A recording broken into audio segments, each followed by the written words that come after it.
کم از کم 24 شعبہ جات ہیں جو کام کر رہے ہیں، تو اتنا کچھ مینیج کرنا بہت ہی مشکل ہوتا ہے، اس کے لیے ایک ٹیم چاہیے ہوتی ہے، اور سب سے بڑھ کر فائنینس چاہیے ہوتا ہے، تو یہ سارا کیسے مینیج ہوتا ہے؟ کیا آپ کی ٹیم جاتی ہیں کوئی جیسے آج کل لگا ہوا ہے، کوئی چندہ کے باکس لگے ہوتے ہیں، کوئی اس طرح کا کام ہے یا کوئی اور طریقہ کار ہے؟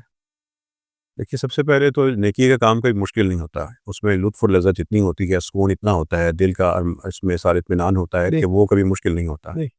دوسری چیز یہ ہے کہ جتنا یہ سارا نظام ہے، اس کی انفرادیت یہ ہے کہ یہ پاکستانیوں کے دلوں کی عملی تصویر ہے، یہ پاکستان کا اصل چہرہ ہے، یہ سارے کا سارا پاکستانیوں کے تعاون کے ساتھ یہ قائم ہوا ہے۔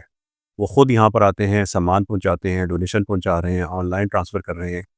مسجد رحمت العالمین کسی بھی سطح پر خود رابطہ کر کے ڈونیشن جمع نہیں کرتی، اس لیے کہ مسجدوں والوں کو یہ سوچنا ہوگا کہ ہم ایک حد تک تو لوگوں کو خیر کے کام میں شرکت کی دعوت دیں، لیکن یہ مسلسل اسی چیز کو اپنا شہرت کا اور اپنا پیشہ بنا لینا یہ مناسب نہیں ہے۔ تو اس وجہ سے آپ مسجد رحمت العالمین میں ایک یا دو جگہ پہ آپ کو ڈونیشن باکس نظر آئے گا، لوگ وہاں پہ آ کے ڈال دیتے ہیں یا جمع کروا دیتے ہیں آفس میں، آن لائن بھیج دیتے ہیں۔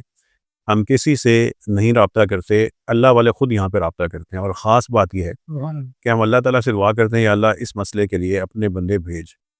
وسیلہ بنا ان کو، اور وہ اللہ والے خود یہاں پہ پہنچتے ہیں، ہمیں نظر آتے ہیں۔ بے شک، سبحان اللہ۔